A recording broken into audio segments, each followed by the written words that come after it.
Waqala, dan berkata, ba'du sholihina, sebagian orang-orang soleh, maksudnya ulama ya. Man, adapun orang, wadoa yang meletakkan yadahu akan tangannya, ala maudiil wajhi, pada tempat anggota badan yang sakit. Ada orang naruh tangannya di tempat anggota badan yang sakit. Wa qara'a, dan dia membaca Al-Fatihata, akan surah Fatihah. Wa qala, kemudian dia berkata, maksudnya berdoa. Doanya apa? Allahumma dhhab anni su'aman ajada wa fahsyahu bidakwati nabiyyikal amina al-makin indaka sab'a mahratin, 7 kali. Syafa, maka dia akan sembuh. Wajuriba aidon, dan ini amalan pernah diamalkan juga. Nah, ini amalan lain untuk orang sakit ya. Sebagai penutup supaya gak gagal paham, kalau seandainya amalan ini Bapak amalkan lalu dikabul, itu semuanya dari Allah. Alhamdulillah, Bapak dapat barokahnya. Tapi seandainya Bapak amalin kok nggak terkabul, jangan kitabnya yang disalahin ya. Balikin ke tauhid. Berarti Allah lagi menunjukkan kehebatannya untuk ngasih tahu kepada kita bahwa apapun yang Allah takdirkan itu nggak bisa diganggu-gugat. Terus yang kedua, para ulama mengatakan al-istiqomatu, adapun istiqomah khairun, lebih baik min alfi karomah, daripada 1000 karomah atau 1000 kemuliaan.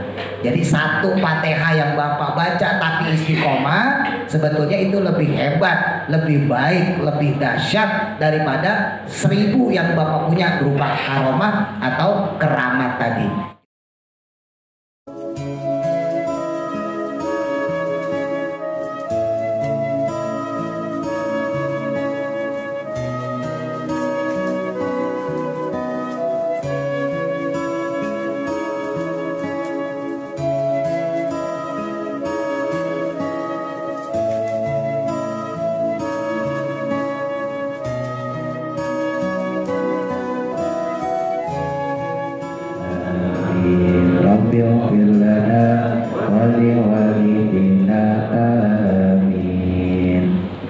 Masih tentang pembahasan kekhususan basmalah dan surah Al-Fatihah.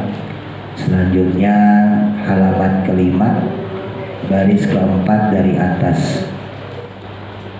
Bismillahirrahmanirrahim. Qala musannifu rahimahullahu ta'ala wa nafa'ana bihi wa bi barakati ulumihi fi daraini amin. Masih tentang kekhususan atau keistimewaan basmalah dan Al-Fatihah. Kalau kemarin kita sempat membahas yang basmalahnya ya. Nah, sekarang yang Fatihahnya. Wa min khawasiha, dan adapun termasuk daripada khawasnya surah Al-Fatihah. Khawas itu kekhususan atau keistimewaan. Innaha, sesungguhnya dia surah Al-Fatihah, idza kutibat, ketika ditulis, hurufan, dengan berbagai hurufnya, maqtu'atan, yang terpisah-pisah. Kalau Bapak tulis surah Al-Fatihah dengan cara dipisah-pisah, ba, sin, mim gitu ya, bukan disambung. Kalau yang kemarin kan disambung nih. Nah, ini dipisah-pisah, ba, sin, mim, alif, alif, lam, bismillahirrahmanirrahim ya. Alhamdulillah, alif, lam, ha, mim, dal, terus sampai waladolin ya. Waw, lam, alif ya, alif, lam, dot, lam, ya, nun, sampai waladolin, amin. Ketika ditulis wa muhiyyah, lalu kemudian dihapus, bimain, dengan air, tohirin, yang suci ya. Setelah kita tulis tentunya dengan tinta yang bisa luntur ya. Nah, tinta yang bisa luntur. Kalau dulu guru saya ngajarinnya itu pakai tintanya bukan tinta pulpen Pak, tapi pakai tinta buah-buahan. Misalnya pakai buah ceri, buah stroberi. Nah, itu kan kalau kita tulis, nah itu bisa nempel di situ ya. Jadi bukan tinta pulpen, bukan tinta spidol gitu, bukan, tapi tinta yang alami ya. Ada beberapa ulama-ulama yang saya pelajarin dari guru saya pakainya minyak, ya pakai minyak jafaron. Cuman ya permasalahannya di Indonesia itu jafaron kebanyakan palsu. Ya kalau bapak beli itu, walaupun harganya mahal, itu bisa dipastikan udah KW keberapa ya. Karena kalau minyak jafaron yang asli 1 mili bukan 1 botol, 1 milinya itu 800.000. Saya bisa tahu karena saya pernah beli. Itu 1 mili ditaruh di ember buat mandi tuh, ya, taruh di ember, itu 1 ember wangi Pak. Itu jafaron asli. Itu mah diminum aja boleh, itu bahkan buat obat. Ya tuh kan itu tadi kalau di Indonesia sepengetahuan saya, nggak tahu kalau emang bapak dapat yang asli ya. Sepengetahuan saya, karena saya juga dulu jualan minyak wangi, ya, sampai sekarang. Ya bukan promosi bukan, cuman kenapa kau bisa tahu karena saya pernah ngedalemin masalah minyak wangi. Nah, itu emang sulit. Ya kayak Hajar Aswad, Jafaron. Yang ada itu ya KW1, KW2 gitu aja. Walaupun tokonya bilang oh, ini asli gitu, tetap aja KW. Beda kok kelihatan, gitu ya.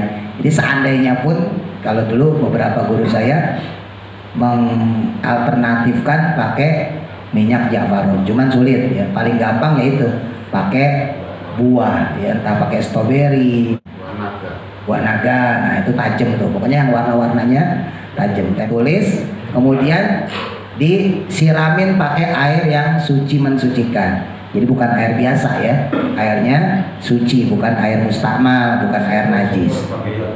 Nah, syukur-syukur pakai zam-zam. Wa yashrobaha, lalu kemudian meminumkannya al-marido kepada orang yang sakit. Nah, diminumin kepada orang yang sakit. Bari'a, maka dia akan dibebaskan alias disembuhkan biidnillahi dengan izin Allah Ta'ala.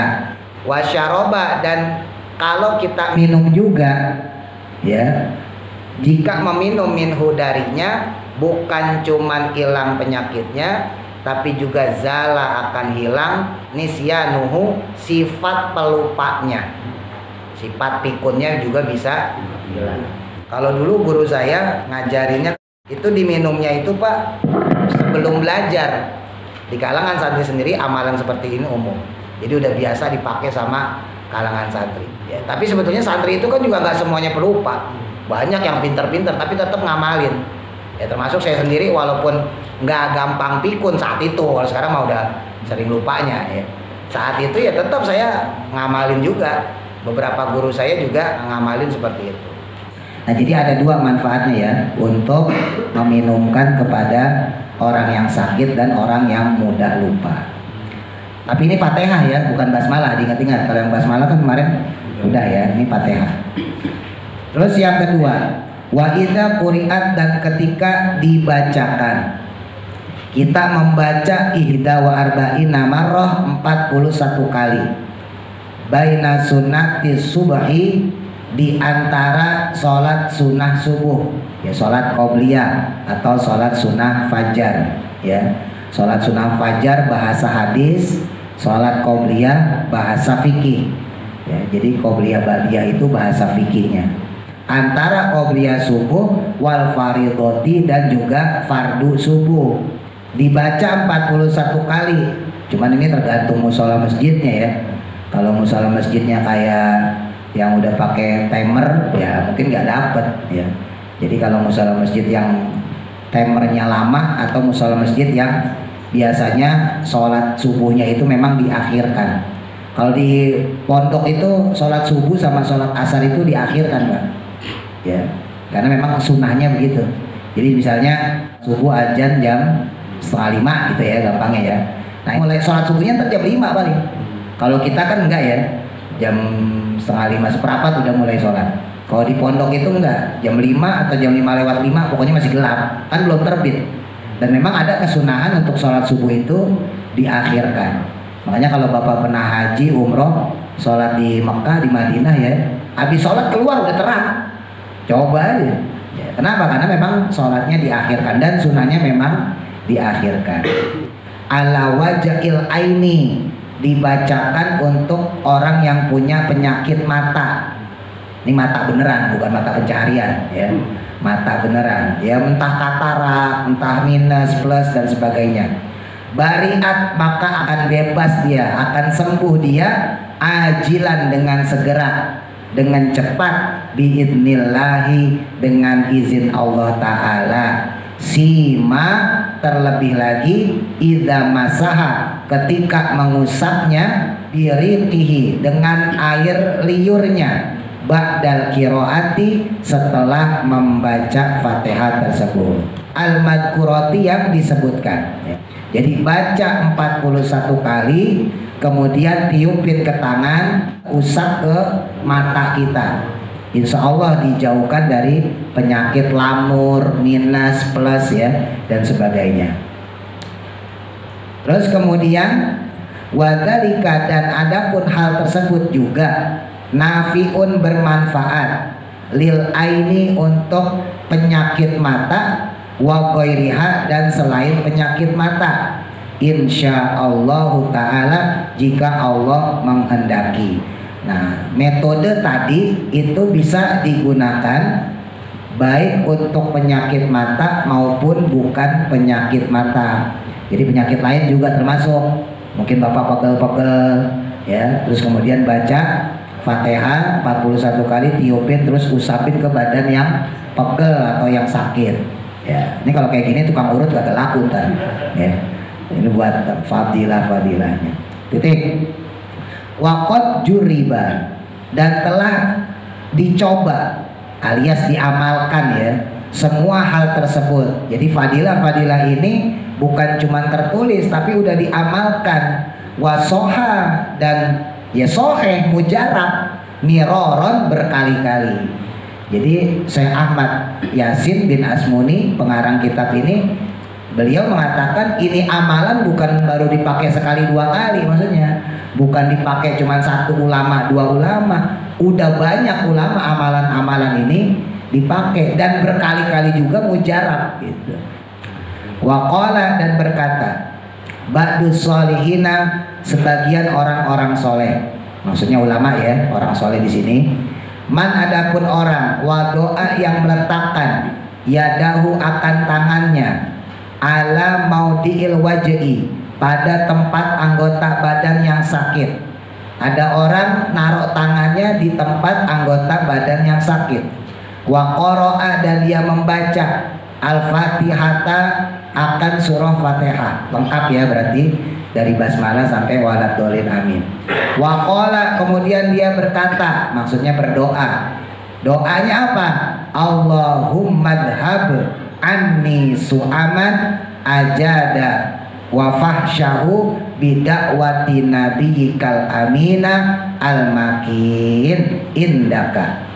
Allahumma ya Allah, idhab hilangkanlah anni dariku su'aman akan keburukan apa-apa ajada yang aku rasakan wa fahsyahu dan juga kejahatannya bidakwatin nabiyika dengan barokah doanya nabi engkau, maksudnya Nabi Muhammad al-amina yang terpercaya, al-makina dan juga yang dimuliakan, indaka di sisi engkau ya Allah.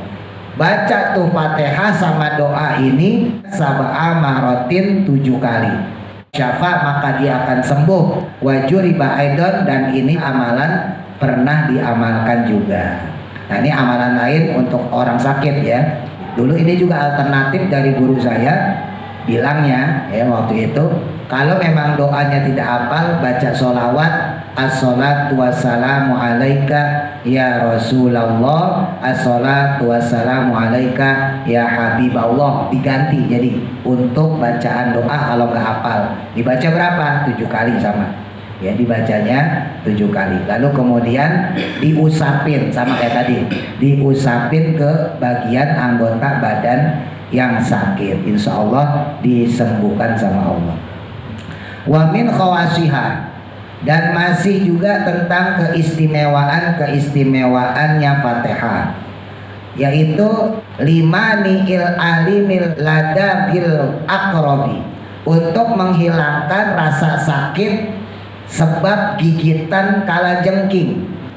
Termasuk di dalamnya kalau dari guru saya untuk hewan-hewan yang lain yang bertaring ya, termasuk gigitan ular, termasuk kucing, ya, harimau, macan dan sebagainya. Nah ini salah satu fadilahnya. Wadalika, adapun caranya tersebut, yaitu antakhuda, ini cuma agak susah nih, agar mengambil seseorang tadi inaan akan suatu wadah air. Ambil wadah air, watadou, lalu letakkan fihi di dalamnya qalilan sedikit minal ma'i dari air.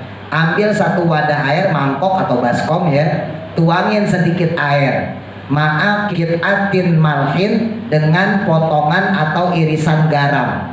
Ya, kok potongan irisan, kok enggak leburan garam? Ya, kenapa? Karena zaman Nabi, zaman dulu itu garamnya garam beku, garam kotak itu loh Pak. Ya, garam apa namanya? Garam cetakan. Ya, bukan garam halus. Kalau sekarang kan udah ada garam halus ya. Zaman dulu belum ada orang bikin garam itu ya kotak ya, berbentuk begitu. Makanya diiris ya. Masukin tuh irisan sedikit aja dari garam tersebut. Ya kalau sekarang garam yang enggak beriodium tuh ya, yang kotak-kotak itu.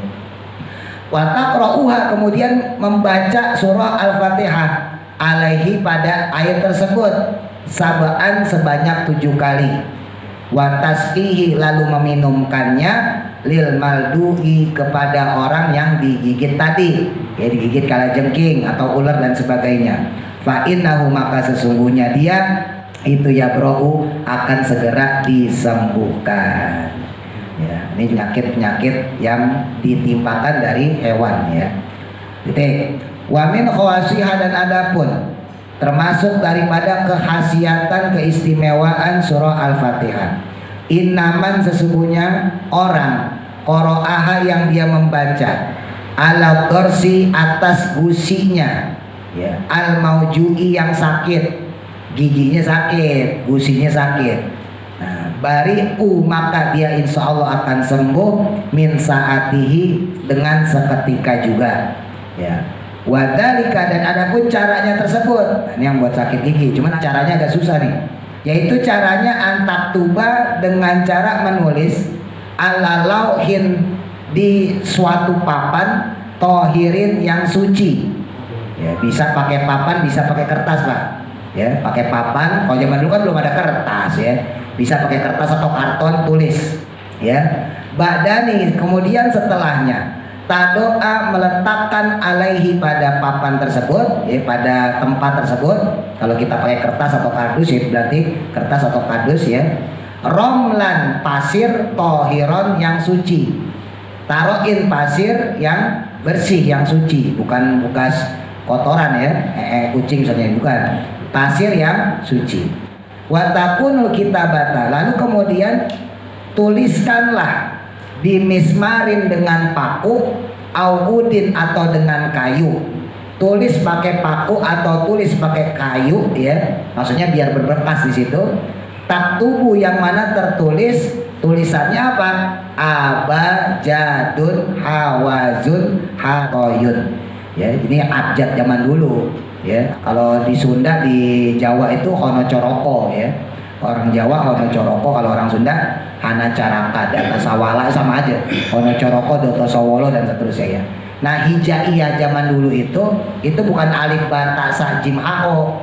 Ya, itu alif bata sa jim hao itu baru era pertengahan, Pak.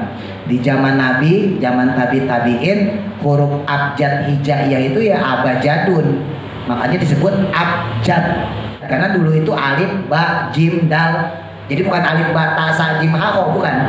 Ya, alif ba ta sa jim hao itu setelah ulama kholaf. Ya, periode setelah periode imam ya. Sebelum imam mazhab ya, sebelum Imam Hanafi, Maliki, Syafi'i, Hambali, itu kan periode salaf. Itu masih pakai abjadun.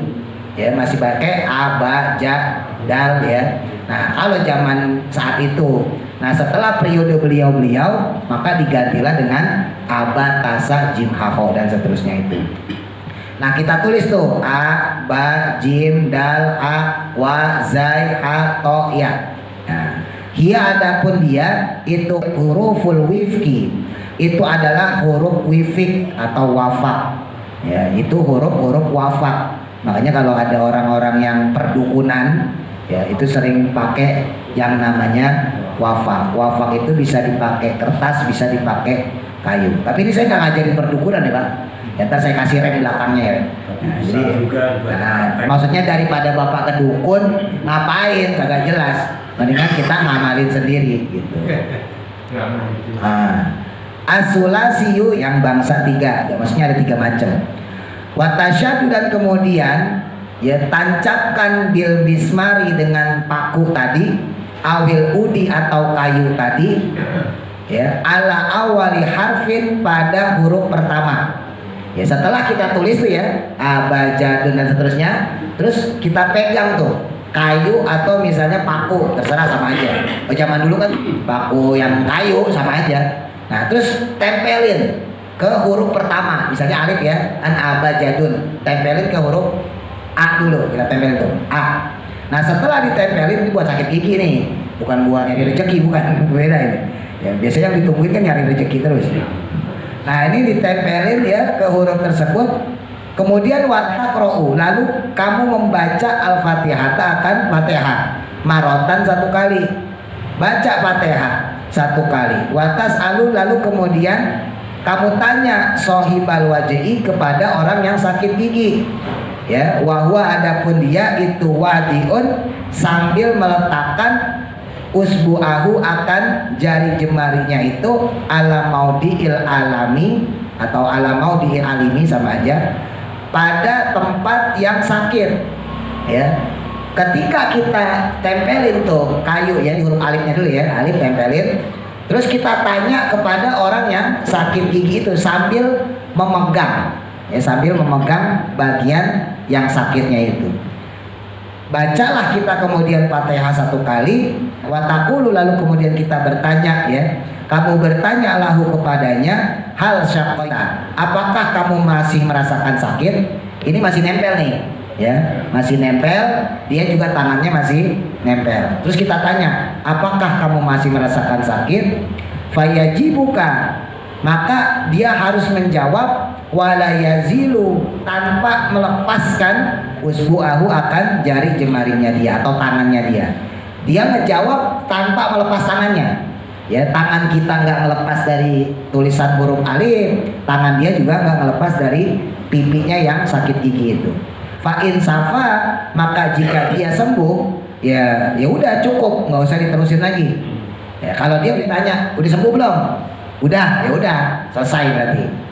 Tapi wa illa, kalau belum, jika tidak, ya ini masih dipegang ya, masih ditaruh di alif, maka nakolat, pindahkanlah al mismaru, paku, awil udu atau kayu tersebut ya, ala harfisani, pada huruf yang kedua.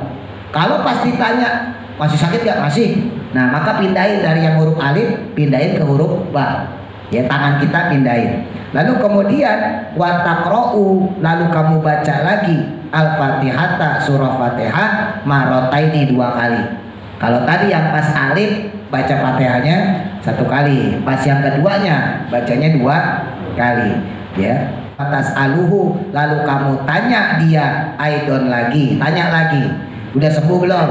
Ya, udah enakan belum? Fa'in safa, maka jika dia sembuh, ya cukup, ya udah selesai berarti. Tapi wa'ila, jika tidak, ya masih sakit lagi giginya. Nakolat, maka pindahkan lagi ala si harfin, pada huruf yang ketiga. Berarti huruf jim. Ya, masih sakit nih Pak, udah pindahin lagi ke sampingnya huruf jim.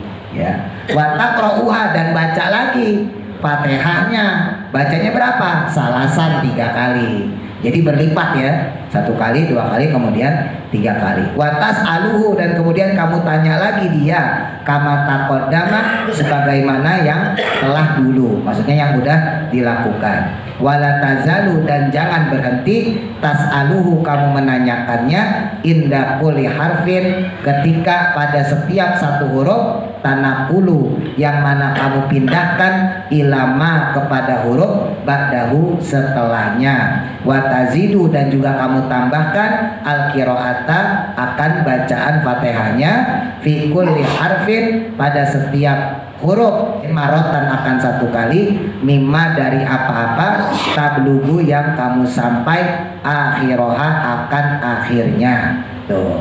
Jadi kalau masih kurang juga dari A ke Ba pindahin ke Jim, baca 3 kali, tambahin kemudian kalau belum sembuh juga ke Dal, baca 4 kali dan seterusnya. Illa jika tidak juga waqad syafa maka dia akan sembuh biiznillahi dengan izin Allah Ta'ala.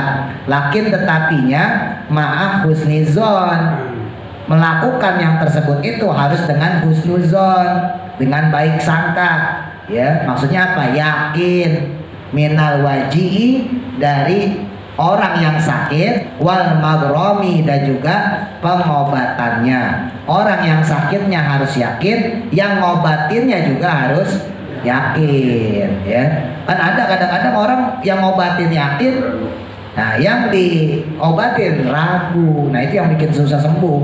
Ya, memang kalau yang ilmu-ilmu kayak gini kan gak masuk di akal, Pak. Ya namanya juga khawas. Ya, yang namanya khawas itu memang kagak masuk logika, orang bukan medis. Ya tapi tetap ya Bapak lakuin medisnya, berobat maksudnya gitu kalau sakit. Nah ini kan dari sisi non syariat ya, dari sisi hakikatnya. Secara apapun yang kita derita ya, penyakit apapun yang kita alami, hakikatnya kan Allah yang punya. Bapak mau ke dokter dimanapun, di Singapura sekalipun, berobatnya ratusan juta, kalau Allah nggak berkehendak sembuh gak kira-kira? Kagak ya. Tapi kalau emang dasarnya cocok, berobat ke mantri lah ibaratnya gitu ya, berobat ke dokter, ke klinik yang murahan, yang bayarnya mungkin cuma 50.000, 100.000, dasarnya cocok ya sembuh gitu. Artinya apa? Berarti sakit itu bukan tergantung dokter, bukan tergantung obat, ya kan? Berarti semuanya balik kepada Allah. Makanya ini diambil dari sisi hakikatnya. Tetap kalau berobat mah berobat ya. Titik intaha ad-Dairobi ya, yang diijazahkan oleh Imam ad-Dairobi. Ini salah satu imam ahli wafak ya, ahli wifik. Titik. Man adapun siapa orang aroda yang dia berkeinginan yaro untuk melihat fi manamihi dalam mimpinya.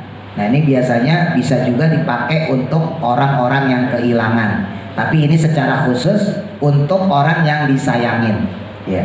Kalau ada orang pengen ngelihat di dalam tidurnya, di dalam mimpinya, pengen ngelihat sodikohu akan temannya dia, sahabatnya dia, au habibahu atau kekasihnya dia. Dia pengen ngelihat temennya, bahkan termasuk orang tua ya. Barangkali di antara kita ada yang kangen ketemu orang tua kita, pengen ketemu di dalam mimpi, atau ketemu sahabat kita atau kekasih kita. Barangkali di antara bapak-bapak ada yang istrinya udah meninggal, kangen pengen ketemu di alam mimpi ya. Hayan baik yang masih hidup karena adanya dia, au maitan atau yang sudah mati.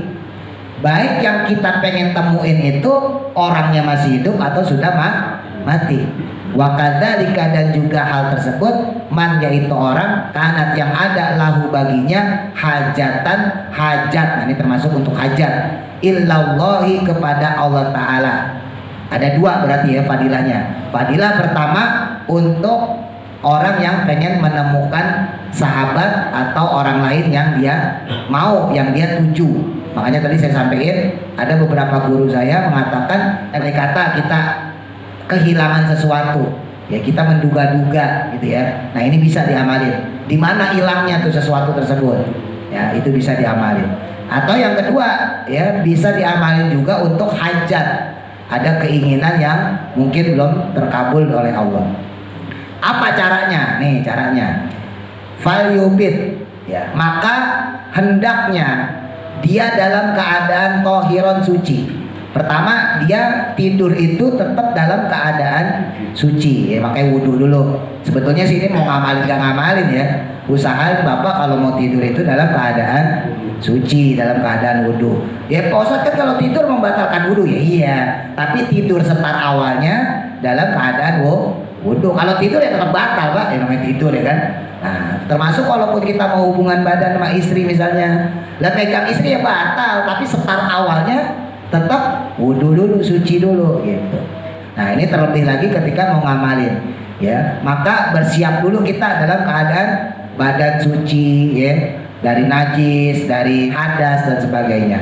Naqsiyabi dan juga bersih pakaiannya, pakaian kita bersih. Wal firasi dan juga ranjang atau tempat alasnya, tidurnya, ya ranjang kita bersih. Kalau pakai karpet ya karpet kita juga bersih, suci. Ya kalau pakai kardus ya kardus juga bersih, suci.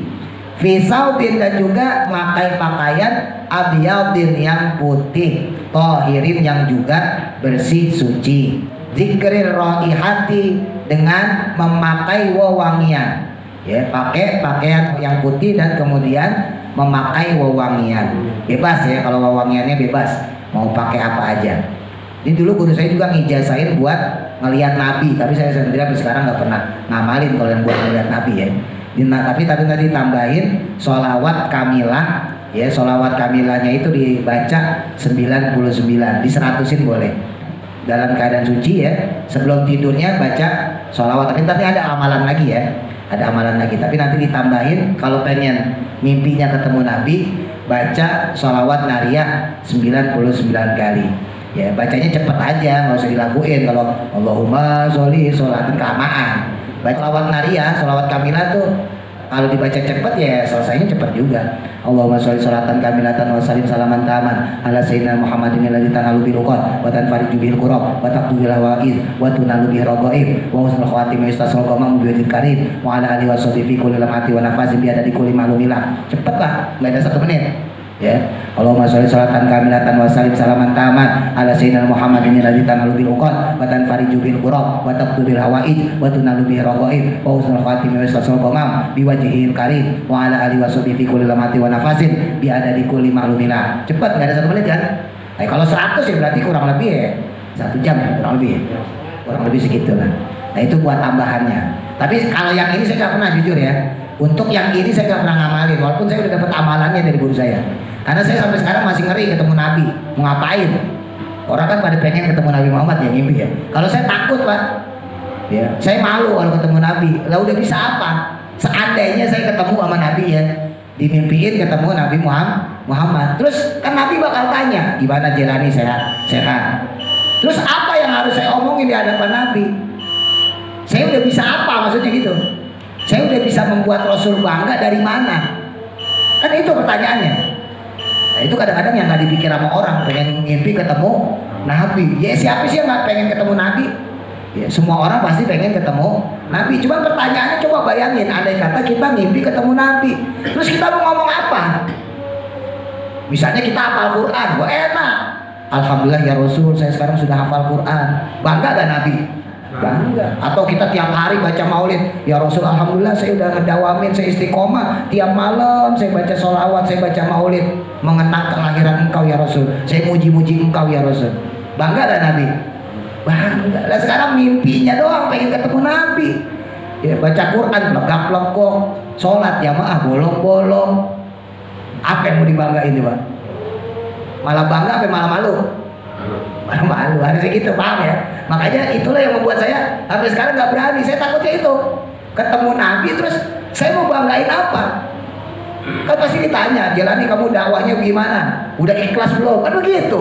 Lah saya jawab gimana? Orang saya jawab dakwahnya masih begini-begini aja. Ya kan masih keteter lah ibaratnya ya. Masih banyak maksiatnya, masih senang perkara yang subhatnya, masih banyak ngelalain jamaah, ngelalain umat buat saya ya. Jadi saya belum punya prestasi menurut saya, makanya saya nggak mau doa minta ketemu Nabi tuh. Punya prestasi apa kita? Ya punya kebisaan apa kita untuk mendapatkan kelebihan menjumpai Nabi dalam mimpi, walaupun diperbolehkan ya. Tetap boleh Bapak mengharap ketemu Nabi boleh. Nah terus ya caranya ya tadi ya dalam keadaan suci, pakaian suci, pakai baju putih, ya pakai minyak wangi, maktazilan yang kemudian menjauh, ya menjauh an ahlihi dari keluarganya. Kalau orang zaman dulu ya tapak, semedi, jauhin keluarga kita ya, uzlah, menyendiri dulu, mengasingkan diri dulu. Tapi nggak usah ke goa, nggak usah ya, di rumah aja. Maksudnya tinggalin istri dulu, bini dulu ya, tinggalin anak gitu. Lalu kemudian yusolli, sholat dulu rokaat ini 2 rokaat. Sholat 2 rokaat, yaqra'u kemudian membaca fil ula pada rokaat pertama Fatihatal Kitabi, Fatihah kitab, maksudnya surah Al-Fatihah. Rokaat pertama baca surah Al-Fatihah, terus kemudian setelah Fatihah wa surat asy-syamsi, kemudian baca surah asy-syamsi wa duhaha. Sab'a maratin, nah ini yang ribetnya, bacanya 7 kali. Ya, setelah Fatihah baca wasyamsi waduhaha sebanyak 7 kali. Wa fi saniyati, lalu kemudian pada rakaat kedua Fatihatal Kitab, setelah membaca Fatihah wal laili idza yaghsha, maka baca surah wal laili idza yaghsha. Kadzalika, sama seperti yang tadi 7 kali. Ya, setelah Fatihah baca wal laili idza yaghsha wan nahari idza tajalla dan seterusnya ya, sampai 7 kali. Summa yusalimu, kemudian salam, wa yusolli, lalu bersolawat ala nabi, kepada Nabi Muhammad SAW, biqadri taqatihi. Nah, kalau yang untuk mimpi biasa, maka setelah salam, assalamualaikum warahmatullahi, gitu ya, assalamualaikum warahmatullahi, wiritannya solawat, tapi sesuai kemampuan. Jadi boleh 5 doang, boleh 10 doang, boleh 11 doang. Nah, ini tadi saya sampaikan, kalau guru saya sendiri khusus kalau pengen mimpinya ketemu Nabi Muhammad, maka baca sholawatnya 99. Bima tayasaro, dengan sholawat tayasaro yang mudah lahu baginya. Sholawatnya yang gampang aja, shollallahu ala Muhammad, shollallahu ala Muhammad. Ya, kalau Allahumma sholli ala Muhammad mungkin kepanjangan, nah, boleh pakai yang pendek. Minasyaqi, dari rumusan sholawat allati yahfaduha, yang dia menghafalnya. Ya, pakai aja sholawat yang hafal. Tapi kalau tadi yang ijazah guru saya tuh khusus buat Nabi ya, pakainya sholawat naria, sholawat kamilah, itu lebih ribet. Ya, kalau itu kan untuk ketemu Nabi, kalau ini kan untuk ketemu orang secara bebas atau ingin dikabul hajatnya. Summa tubuh, kemudian dia menulis hadal khotim. Nah, khotam atau khotim boleh. Khotim atau khotam itu arti aslinya adalah cincin, tapi maksudnya adalah kalau bahasa di dunia perdukunan namanya raja. Wa yaj'alu, dan meletakkannya tahta ra'sihi, di bawah kepalanya, hinayat tajia, ketika dia itu berbaring, maksudnya pas mau tidur ya. Tulis tulisan ini, nanti tulisannya di belakang. Tulis tulisan ini taruh di kepala, tempat dia berbaring, tempat dia tidur.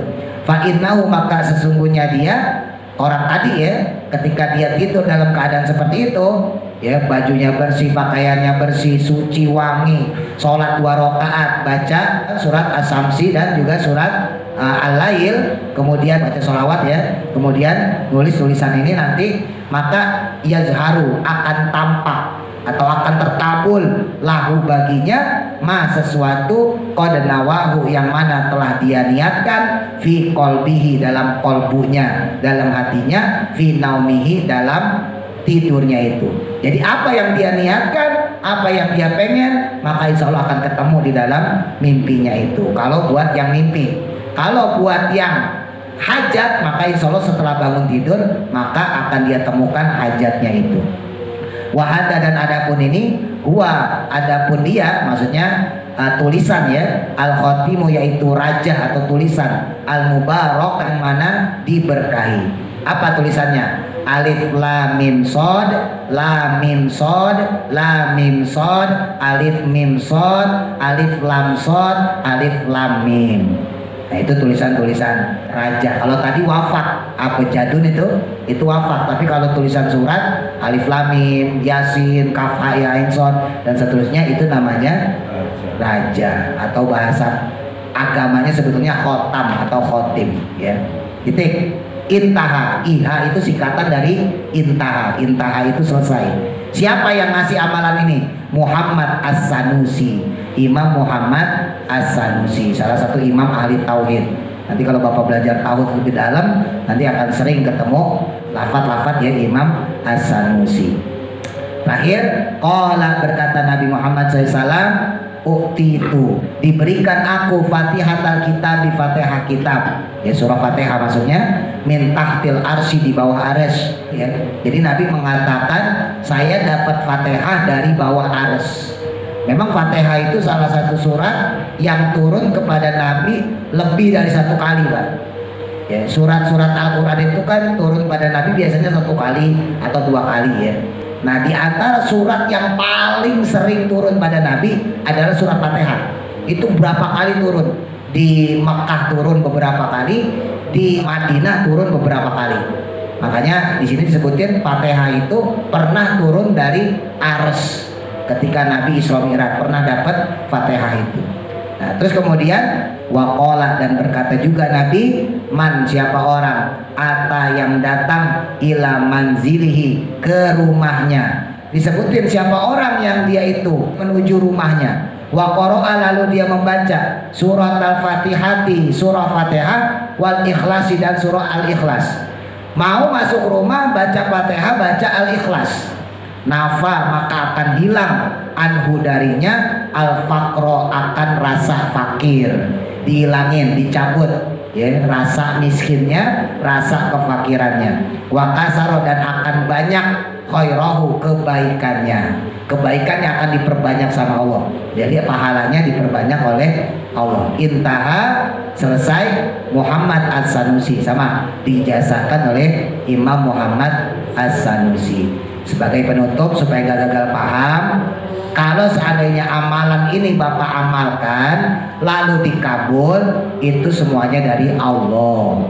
Tapi seandainya Bapak amalin kok nggak terkabul, jangan kitabnya yang disalahin ya, jangan sayanya yang Bapak salahin, balikin ke tauhid. Berarti Allah lagi menunjukkan kehebatannya untuk ngasih tahu kepada kita bahwa apapun yang Allah takdirkan itu nggak bisa diganggu gugat.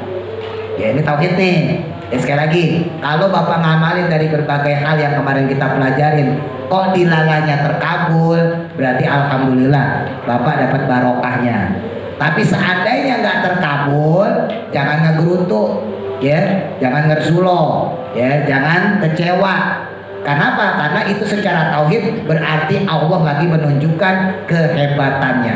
Beruntunglah kita punya Allah, Tuhan yang nggak bisa diintervensi, ya nggak? Tuhan yang nggak bisa diancam-ancam. Kan sebetulnya kalau ngamalin kayak gini proposal sebetulnya. Ya Allah, saya pengen begini, saya Allah pengen gitu kan. Loh, ternyata Allah nggak bisa diancam. Berarti Allah nggak bisa diintervensi. Banggalah kita. Ya, itu pesan saya supaya gak gagal paham nih, supaya tauhidnya nggak salah. Terus yang kedua, para ulama mengatakan al-istiqomatu, adapun istiqomah khairun, lebih baik min alfi karomah, daripada 1000 karomah atau 1000 kemuliaan. Jadi satu Fatihah yang Bapak baca tapi istiqomah, sebetulnya itu lebih hebat, lebih baik, lebih dahsyat daripada 1000 yang Bapak punya berupa karomah atau keramat tadi. Jadi seandainya kita sakti sekalipun tapi kita gak istiqomah mendawamkan, itu tetap kalah. Makanya sering saya sampaikan, minimal selesai sholat Bapak baca Fatihah sekali, minimal tuh. Ya, doain siapa kayak Bapak Ibu kita ya, dibiasain. Ya, ini juga sekaligus saya ijazahin. Setiap selesai sholat, mau selesai sholat fardu atau kalau nggak sempat nanti setelah badiah ya, usahain baca Fatihah. Doain Bapak Ibu kita, sekaligus menjadikan bacaan Fatihah tadi wirid, menjadi amalan keseharian kita. Sholat zuhur selesai baca Fatihah, sholat asar selesai baca Fatihah, selesai maghrib, isya, subuh baca juga surah Fatihah. Dawamin ya, biasain baca surah Fatihah. Karena tadi istiqomah baca Fatihah itu, walaupun kita baca cuma selesai sholat itu lebih bagus, lebih tinggi derajatnya dibandingkan daripada kita dapat karomah dari Allah, dikabulin, diijabah doa kita dari Allah, tapi cuma sekali itu doang. Besok udah dikabul kagak dibaca lagi. Udah dikabul ya kan? Nah, itu kalah secara urutan pahala derajatnya. Terus yang terakhir, ketika seseorang mengamalkan suatu wirid, amalan, zikir dan sebagainya, walaupun gak kabul Pak, tapi secara tasawuf, secara ilmu kesufian, dia tetap berpengaruh terhadap imannya. Artinya secara pembersihan hati, orang tersebut akan mulai bersih hatinya.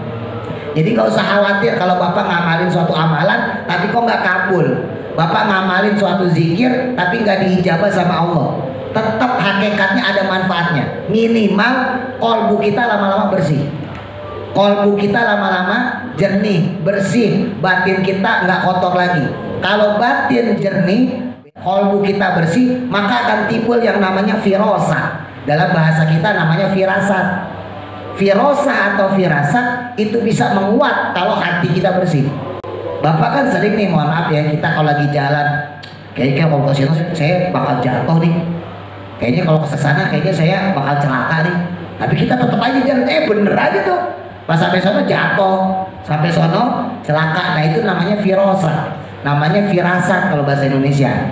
Nah, untuk menguatkan firasat itu salah satunya adalah menggunakan amalan amaliyah ini, gitu ya. Jadi kalaupun kita ngelakuin kok nggak ada hasilnya secara ijabah, doa nggak terkabul hajat kita, nggak usah khawatir, tenang aja. Secara firasat, insya Allah kita terlatih.